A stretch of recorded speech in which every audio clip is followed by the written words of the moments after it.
wasiwasi umeenea katika eneo la Baringo Kusini baada ya maafisa huduma ya misitu nchini KFS kubomoa shule ya msingi ya Loramoro usiku wa manane. Shule hiyo ambayo iliyokuwa imefungwa kwa miaka 13 kutokana na ukosefu wa usalama imefunguliwa miaka 2 iliyopita kama kielelezo cha amani kati ya jamii za Pokot na Tugen.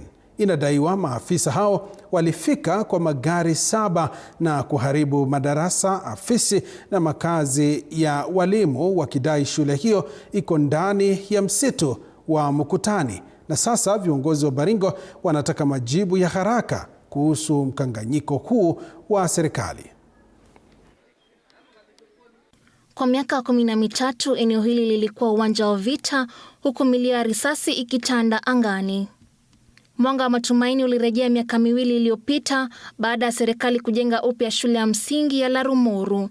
Shule hii haikuwa tu jengo la matofali, bali lilikuwa daraja la amani lilizounganisha jamii za Pokot na Tugen ambazo hapo awali hazikuonana ana kwa ana. 2024 kama njia moja ya kuleta amani katika eneo hili, mimi niko mmoja kati ya wale watu ambao tulikuja hapa tukaweza kuongelea kabisa mchakato ya amani nini mpaka ikarudi, na tukaona kwamba kitu ya kwanza itatusaidia ni kujenga shule. So tukang'ang'ana kabisa, tukaomba pesa, tukapewa, tukajenga shule na tulianza na hizi madarasa hapa.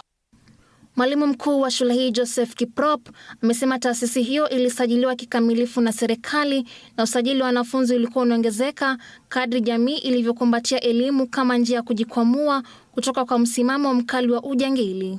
Shule imefungwa mara 3 tangu ianzishwe 1985.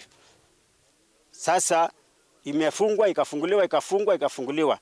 So mara ya mwisho kufunguliwa ilikaa sasa karibu miaka 12 kwa sababu ya mzozo ya maneno ya insecurity. Viongozi wa kaunti hii wakiongozwa na mbunge wa Baringo Kusini Charles Kamuren walilaani tukio hilo. Aidha, walisema kuwa amani iliyopo haipaswi kuvurugwa baada ya wakazi kuhangaika kwa muda wa miaka 13. Kwa miaka 25 wamekuwa na shida ya usalama, na tuliweza kukaa chini na tulikubaliana tuweke usalama, na njia moja ya kuweka usalama ni watoto waende shule. Kwa sasa wazazi wameahidi kuwapeleka watoto shuleni hata kama masomo yatatakiwa kufanyika chini ya mti. Sally Davida, TV 47.